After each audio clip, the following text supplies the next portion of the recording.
عبادت کا حق ادا کرنے والے ہو, لوگوں کے حق ادا کرنے والے ہو, کسی سے لڑائی نہیں کرتے, جھگڑا نہیں کرتے, کسی کا حق نہیں مارتے. پھر راستے میں جو مشکلات آتی ہیں, ابتلاءات ہیں, وہ امتحان ہے اللہ تعالیٰ کی طرف سے. اللہ تعالیٰ مزید دیکھتا ہے کہ ہاں تم برداشت کر سکتے ہو کہ نہیں.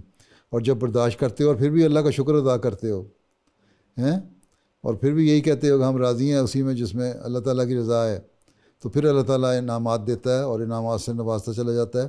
اور اس کے نتیجے میں پھر انسان کو پتہ لگ جاتا ہے کہ اس مشکل کے بعد جب آسانیاں پیدا ہوتی ہیں تو تب پتہ لگ جاتا ہے کہ اللہ تعالیٰ ہمارے سے امتحان لے رہا تھا. لیکن اگر اس مشکل میں منہ سے تم لوگ ایسے الفاظ نکالنے شروع کر دو جس سے ناشکری کے الفاظ ہوں یا شکوہ ہو اللہ تعالیٰ سے, تو پھر وہ مشکلات لمبی ہوتی چلی جاتی ہیں, اور وہ ہو سکتا ہے وہ امتحان جو ہے وہ تمہارے لیے سزا کا باعث بھی بن جائے اگر تم شکر گزاری نہیں کر رہے. اس لیے ہر حال میں شکر گزاری کرو, اللہ کی عبادت کرو, بندوں کے حق ادا کرو, تو اللہ تعالیٰ اس کے نتیجے میں ریوارڈ دیتا ہے اور جزا دیتا ہے, انعام دیتا ہے. اور پھر انسان کو پتہ لگ جاتا ہے کہ میں جس مشکل میں سے گزر رہا تھا وہ مشکل میری سزا نہیں تھی بلکہ اللہ تعالیٰ کی طرف سے کہ امتحان تھا. ٹھیک ہے, ٹھیک ہے نا. جزاک اللہ پیارے حضور, جزاک اللہ. السلام علیکم. میرا سوال ہے کہ بچپن میں آپ کی کیا فیوریٹ ڈش تھی جو آپ کی والدہ بناتی تھی؟ ہم نے کبھی نخرے کیے ہی نہیں تمہاری طرح کے. فیوریٹ ڈش جو گھر میں کھانا پک جاتا ہے, دال پکی تو دال کھا لی ہیں, گوشت پکا تو گوشت کھا لیا ہیں, آلو گوشت پکا تو آلو گوشت کھا لیا, کریلے پکے تو کریلے کھا لیے, کدو پکے تو کدو کھا لیے ہیں. یہ آج کل کے تم لوگوں کے نخرے ہیں, ہمارے نخرہ کوئی نہیں ایسا ہوتا تھا. اماں ابا کہتے تھے یہ کھانا پکا ہوا ہے, بچے کھانا کھاؤ اور اللہ کا شکر ادا کرو بس. ٹھیک ہے, یہ نخرے چھوڑ دو, جزاک اللہ. چھوڑ دو. آگے. پیارے حضور, میرا یہ سوال ہے کہ جب کوئی دوست یا کوئی بچہ میرے ساتھ بری باتیں کرنے کی شروع ہو جائے کرے, پھر میں کیا کروں؟ اللہ تعالیٰ کہتا ہے کہ ایسے لوگوں سے بچ کے رہو. اول تو یہ تمہارے دوست جو ہیں نا, وہ ایسے دوست بناؤ جو اچھے دوست ہوں, جو اچھی باتیں کرنے والے ہوں اور پڑھائی کی باتیں کرنے والے ہوں, یا اچھی نیک باتیں کرنے والے ہوں, جنرل نالج کی باتیں کرنے والے ہوں جس سے علم بھی بڑھے, اور ویسے اللہ تعالیٰ کی باتیں اور نیک باتیں کرنے والے ہوں. ایسے دوست بنانے چاہیے. اور اگر کہیں ایسے لوگ ہیں جن کا تمہیں پتہ نہیں ہے اور وہ اسکول میں تمہارے ایسے لڑکے ہیں جو بری باتیں کرنے لگ جائیں, ایسی مجلس, تو اللہ تعالیٰ کہتے ہیں ایسی جگہوں سے اٹھ کے چلے جاؤ. کہہ دو السلام علیکم, میں ایسی بری باتیں نہیں سن سکتا اس لیے میں جا رہا ہوں, السلام علیکم. جب تم اچھی باتیں کرو گے تمہارے درمیان میں آ جاؤں گا میں دوبارہ. ٹھیک ہے, یہی اللہ تعالیٰ نے ہمیں فرمایا ہے کہ ایسا موقع جب آئے تو اس مجلس سے اٹھ کے چلے جایا کرو, اس جگہ سے اٹھ کے چلے جایا کرو, اور ان سے کہو کہ تم کیونکہ بری باتیں کر رہے اس لیے میں یہاں بیٹھ نہیں سکتا. ٹھیک ہے, ٹھیک ہے. اور کہو جب اچھی باتیں کرو گے تو میں تمہارے پاس دوبارہ آ جاؤں گا. نفرت کوئی نہیں ہے مجھے, ہاں مجھے ان باتوں سے, گندی باتوں سے نفرت ہے, اور میں ان باتوں کو نہیں سن سکتا اس لیے میں جا رہا ہوں, السلام علیکم. ٹھیک ہے, اور میں دعا کرتا ہوں تم لوگ بھی اچھی باتیں کیا کرو, اور پھر ان لوگوں کے لیے دعا بھی کرو کہ وہ بھی نیک لوگ ہو جائیں. ٹھیک ہے, دوستوں کے لیے بھی دعا کرنی چاہیے کہ اچھے نیک لوگ ہوں. ٹھیک ہے نا, ٹھیک ہے. چلو پھر اللہ حافظ. چلو پھر اللہ حافظ. و صدر صاحب اب کافی ہو گیا, جزاک اللہ. حضور ہماری جزاکم اللہ پیارے حضور, ہماری خواہش ہے کہ اللہ تعالیٰ وہ دن لے کر آئے کہ ہم پہلے کی طرح حضرت صاحب کو جرمنی میں بھی اور خود آ کر بھی حضور سے براہ راست بھی ملاقات کر سکیں. ان شاء اللہ تعالیٰ اللہ کرے وہ دن آئیں, جلدی آئیں, اور دعا بھی کرو اور اللہ تعالیٰ کے بھی حق ادا کرو, بندوں کے حق ادا کرو. اللہ تعالیٰ تربیت بھی کرنے کی توفیق دے آپ لوگوں کو, اطفال الانبیاء کی بھی, خدام الانبیاء کی بھی, نیک راستوں پہ چلنے والے ہوں, نیکیوں پہ قائم رہنے والے ہوں. اللہ حافظ و ناصر. السلام علیکم ورحمۃ اللہ. السلام علیکم ورحمۃ اللہ وبرکاتہ.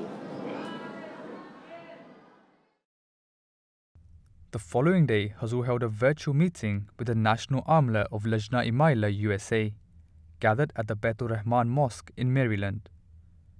During the meeting, Huzoor guided all of the Lajna office bearers Integrity Tarbiyat, mashallah. And what is your plan for the year? And what have you achieved during the last 10 months? Yes, by the grace of Allah, our complete Tarbiyat reporting has shown an improvement in Lajna members offering the 5 daily salat, as well as at least one prayer in congregation. So we have improved in that area. You should first start with the office bearers. Inshallah, okay. If they are active, if they are regular, if they are following the instruction of the center, including your own Amla members here at the center, then you will achieve the good results. In every Shoba, when your Amla members at every level, from grassroots level to the national level, are active, then at least 50% or more will be active in participating in your activities, in your programs. Right? Ji, yes. So yes. you start from your home first. Huh? That the home is your Amla. Acha. Then apart from that, any other Tarbiyat program? Yes, Huzoor, our current syllabus is very focused on the Friday sermon, the current Friday sermon. So after the Huzoor, you deliver the Friday sermon, then 2 questions relating to Tarbiyat are posted on the Lajna Tarbiyat page. And members are encouraged to go and answer the questions to remind them of the Tarbiyat content contained in the sermon. Make them more regular, inshallah. Acha. And if in my Friday sermon there is no any particular Tarbiyat matter, because most of the sermons nowadays are on the history of Islam, then what do you do? Huzoor, actually I have found that it is possible to take a Tarbiyat aspect from the sermons. From the sermons, yes. Yes. At least for the men, I know you can easily find out, but for the women, if you are trying it, yes, then it's good. This means you are working hard. I think you should also make some interactive program so that they raise some questions on the sermons and then you answer them. Or they themselves interact with each other. There should be a group of the Lajna members who discuss these things in their own group. Yes, Huzoor, that is our aim, inshallah, is that we, by covering the sermon, we prompt the sisters to have a discussion about the sermon. Acha, mashallah. And even now, new immigrants or the asylum seekers have come, and quite a number of the Lajna members among these groups are not very well educated. So you will have to make a separate program for them. And they have different attitudes towards Tarbiyat matters. So you'll have to see that what type of programs you will have to give to those people who are not very well educated or they have different social background. Okay, inshallah, Huzoor. Right? While speaking to the Secretary Khidmat-e-Khalq, Huzoor expressed his desire for Lajna Imaila USA to fund large-scale humanitarian projects in Africa. At least I think United States Lajna should fund at least one model village every year. And that will cost you around $80,000 to $90,000. Are you ready to take this responsibility? Ji. Okay. Then Ji, Allah Ta'ala help you. Inshallah. Jazakallah. All right. Next. At the end of the meeting, the National Sadr Lajna sought Huzoor's guidance about how to keep young Ahmadis closely attached to their faith and religion. Allah Ta'ala says in the Holy Quran that your job is just to keep on reminding the people and advising them. And pray for them as well. Not that after some time you try to give up. No. We are not going to give up. Since they claim themselves to be an Ahmadi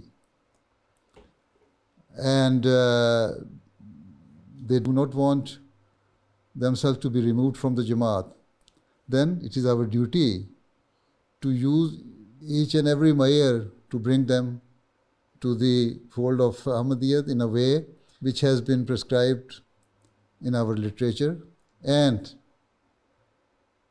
most importantly in the Holy Quran. So tell them that these are the injunctions and commandments. You see, Quran says you wear modest dress. This is the Quranic injunction. Quran says you do hijab and do parda. That is Quranic injunction. Not that the Ahmadiyya movement in Islam is only practicing it and imposing it. No. This is the Quranic commandment.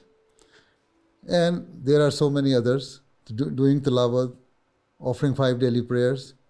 So these are the things which you have to make them realize. So keep on doing it gently, with love, with care. And they should also realize that you are their sympathizers.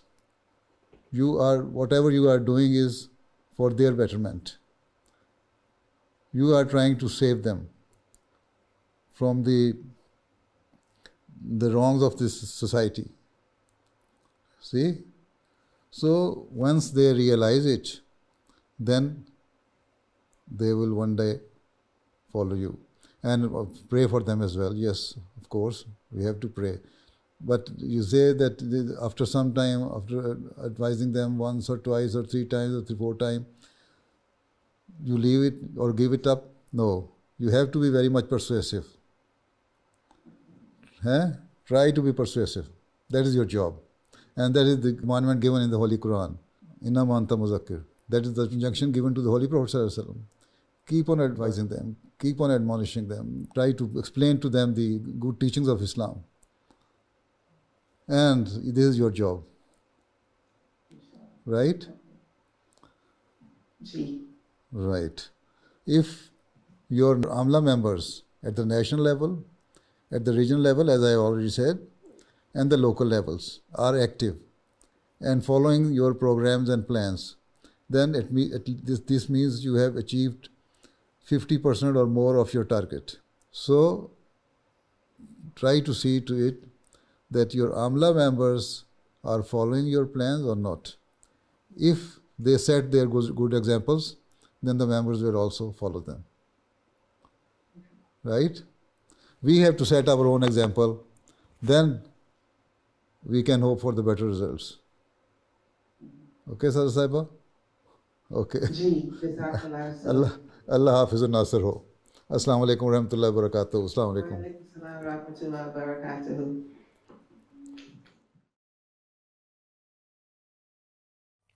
Those were highlights from 2 virtual mulaqats that took place last weekend. We now end with our final segment, the Friday Sermon Summary. In today's Friday sermon, Hazrat Khalifatul Masih, may Allah be his helper, mentioned the very sad martyrdom of Sayyid Taleh Ahmed, who was a very dear life devotee and a key member in the MTA News department. During the sermon, Huzoor narrated a number of incidents regarding his immense love for Khilafat. Huzoor mentioned how he was aware of the love that Taleh had for him.